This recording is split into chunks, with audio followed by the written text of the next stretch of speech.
So, how was your turkey day? Well, I guess you could tell mine kind of sucked. Other than the food, yeah. Uh, wouldn't say it sucked. It was just disappointing. I expected actually more from the Cowboys, and of course, they don't produce. They produced in every wrong way possible. I guess you could put it like that. Expectations actually just went into the toilet again. I don't understand why the Cowboys are so highly touted as a Super Bowl contending team when what I saw on that field yesterday was anything but a Super Bowl contender. Pretenders? Okay, no Chrissy Hind, but you get the idea here. No, the Cowboys aren't going to scare anybody, right? The only thing they've done is probably scare their fans into the idea that even though you lead the division at 7-4, it looks like the Cowboys are playing their way back into the masses of this weak ass NFC East. I don't see anything else that actually gives me the idea that the Cowboys are actually going to go far in the playoffs. Do you see that? I didn't see that. Cowboy haters are loving this stuff. Okay, that ESPN guy who always goes off on the Cowboys, that Stephen, whatever.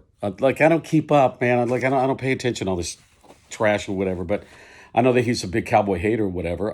That Skip Bayless, I think he used to be a writer for the Dallas Morning News.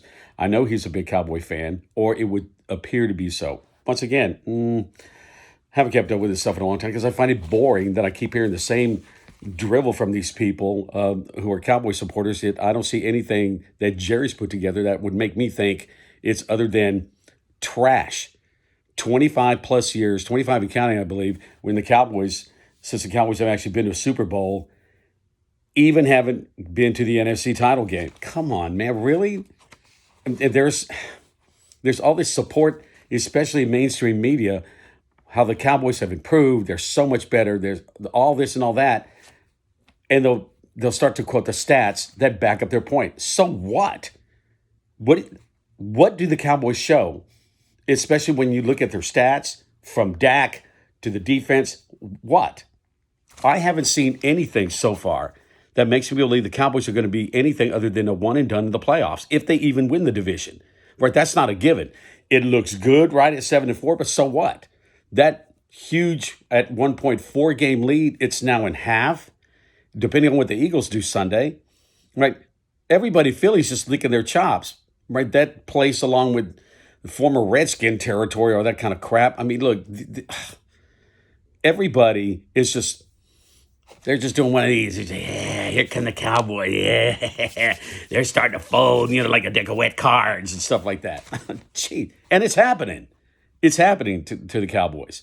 That's sad, but other than what you're going to show me from a bunch of stats, all these stat brats are going to come back at me with some of this stuff. So what?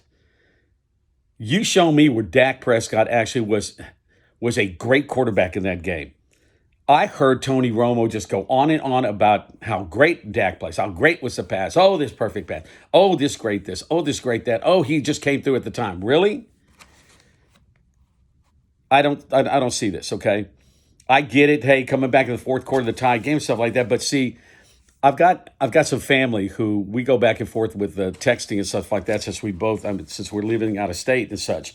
And he says the only thing that Dak does, okay, is that if he's going to try to play good, all right, when you need him most and right in that big game situation, whatever, as with, once again, this nationally televised game, well, the guy disappears, right? What did he do that was so instrumental in the Cowboys actually winning this game? That's right, they didn't win. I heard even Romo say, I think Dak probably would want that last pass back, okay, in OT when he threw behind the receiver. I don't know, I think it was the guy Wilson. Anyway, I was already so irritated because I don't see the effectiveness of Prescott, okay? I see an inaccurate passer. You're going to come back and say, well, look at his completion percentage. Look, guys, that isn't the same thing. I don't know where completion percentage denotes accuracy, right? Because if you watch how the guy plays, you see something different in the statistics, okay? They tell two different stories, which is how come you can't continually, and you can't just swear by the statistics, okay? Stat brats. It doesn't make any sense, okay? It doesn't. right? I see the glowing numbers and stuff. So what? Did you freaking win? Okay. But did you do what was necessary in the clutch to get that win? That's right. They lost. So he didn't. The pass that was behind the receiver. Okay. What do? All right. This is Prescott, though. And if you looked at the week before, look at how inaccurate was this guy. What the fuck, man? Okay. That's what 40 million buys in this league now. It shows me that coming out of college, all these quarterbacks just simply water down the NFL at that position. Look at what happens with place kickers. That freaking Zerline, really? That's the best you got? I don't care how strong is his fucking leg. Make the goddamn kick. That extra point could have been the difference in that 1 point win for the Cowboys, okay? No need for overtime. You got the freaking win. So when he's in place to go ahead and kick that tying field goal and stuff like that at 33, what made him make Cowboys win 34-33?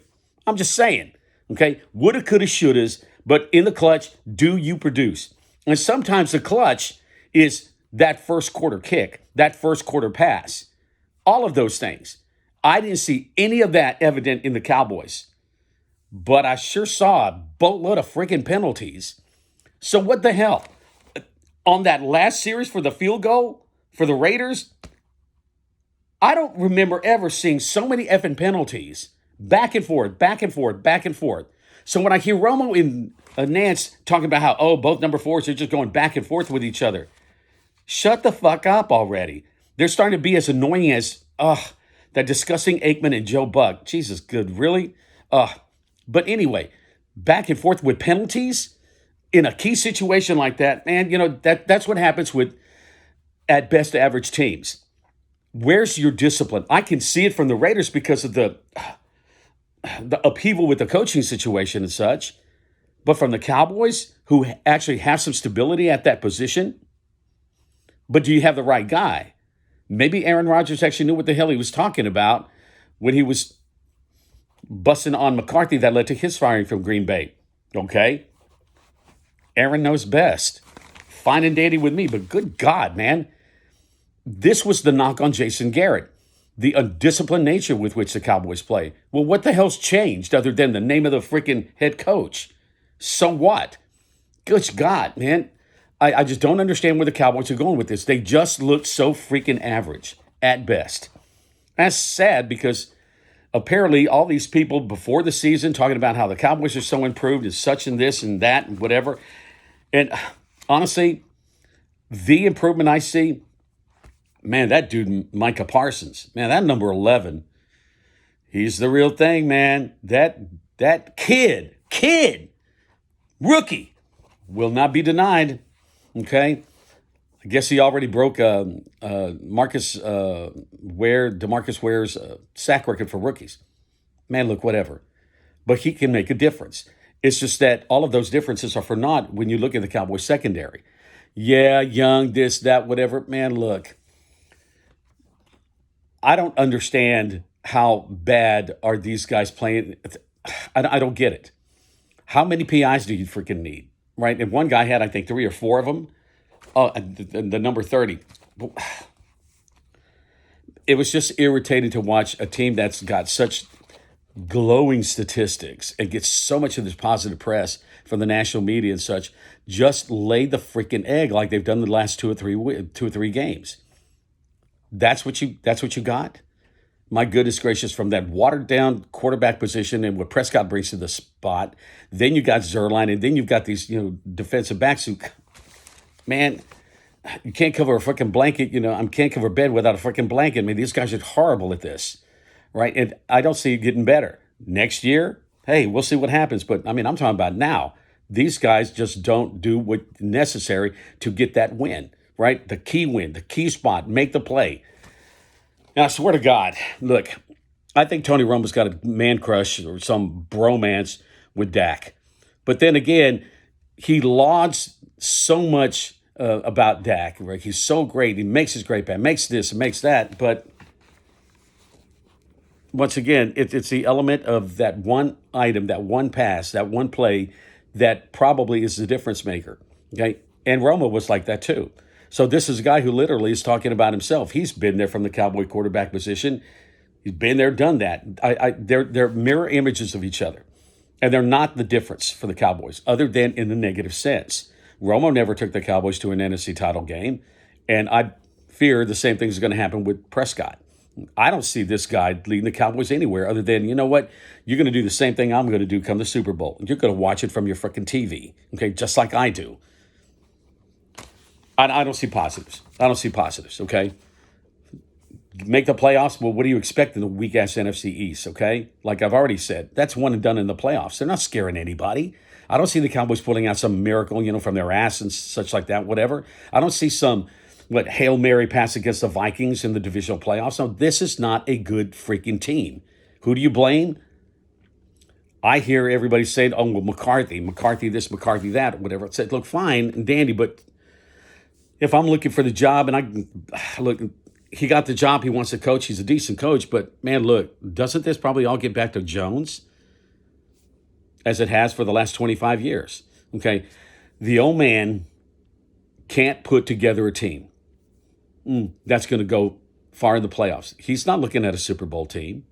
If he's looking at a Super Bowl team, then he's probably looking at somebody else, but he's not looking at Arlington. No, it's not there. I wish it were, but anyway. I also heard Romo and Nance talk about how great was this game. This was such a great game, right? Because the teams were going back and forth. Yeah, but in the wrong areas, right? Penalties, that sort of thing or whatever. And just total ineptitude. At the wrong times, you got these penalties, okay? All right, I already mentioned about the discipline and lack of it, right? So where are we going to get that? Right? What is McCarthy going to bring to the table again? What is he going to do to correct the problems, okay? Because week in and week out, again, man, you've already got plenty of resume as far as a head coach. So what are you going to do with this? Okay, this looks like a trash bunch, and you've got pedigree in the coaching positions from McCarthy and also from DC and Dan Quinn. What gives? Okay, so if it doesn't get back into the one mantra that I know Jerry's always said about how we coach them up, you just got to coach them up. Well, you got the coaches, so it's the players. So what the hell, man? Anyhow, no, it was not a great game. It wasn't a pretty game.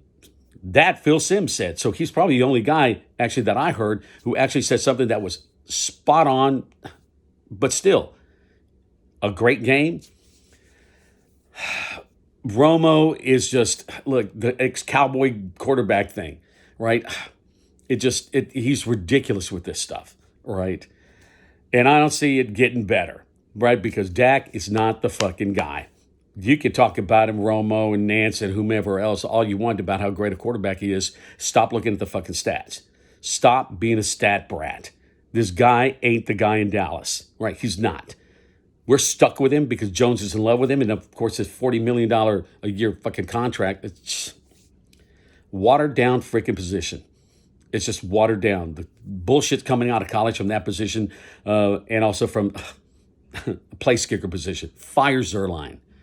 Right, bring back that dude who was kicking 70-yard field goals in practice when he took over for Zerline last week and stuff. Bring that guy back. What, is that guy also horrible? Well, then start opening up tryouts and bring women soccer players onto the field. You're going to tell me a woman's going to do worse than this? What? Oh, she doesn't have a stronger leg? Can she make the fucking kick? 30, 40 yards, 45, whatever it is? Then sign her up. This is the spot where I believe women can make inroads into the NFL, and not just as a freaking referee, sideline judge, or whatever. Bring in women as kickers. Make the damn kick sugar pie. I don't care what it is. Somebody has to be a better kicker out there than the trash that's coming from college. Let's go. Find the professional kickers, whatever, right, from a World Cup stuff or whatever. See, women have to be better than this because after what I saw and what I've been seeing, come on. I mean, you got guys in college, place kickers, man, and they're screwing up, a 20-yard field goal. Oh, pull to the right, pull to the left. But you stupid little brat, really? This is all you can do, and the only thing you do is kick, and you can't make that? Fuck off. Anyway. There's my freaking rant and such, but Dak ain't the dude. He will lose you a game before he'll win you a game in a key spot. Because show me the key spot. Show it to me. You had it right there on national television. Didn't happen. Butker's overrated. Horribly overrated. And look at back there. I know. Jeez, I mean, I hate seeing this freaking team lose, man. Especially the way they did it, or just losing, period. But gosh damn, they did everything possible not to win that game, and it worked. Dak is a terrible quarterback. It shows. It glared yesterday, just like with the last loss they had and stuff like that. Horrible. Inaccurate. Look at all those bad passes and stuff. Did wide receivers drop balls? Yeah. Schultz, they were all dropping stuff, whatever. But like I'm saying, you got a watered down position at quarterback and place kicker because look at the shit that's coming out of college. Well, you can even add that to receiver. The NFL looks like it's just a watered down entity. No wonder there's parity, right? Pete Rozell's dream coming true. So what else is new? Well, ain't nothing new in Dallas, right? Same old story for the last 25 years. They'll be watching the Super Bowl at home, just like me and you. Anyway, all right. Rant over. Episode 8 in the books, okay? Whatever I want to say. And I did. Happy Thanksgiving. Hope you and yours had a wonderful turkey day. See ya.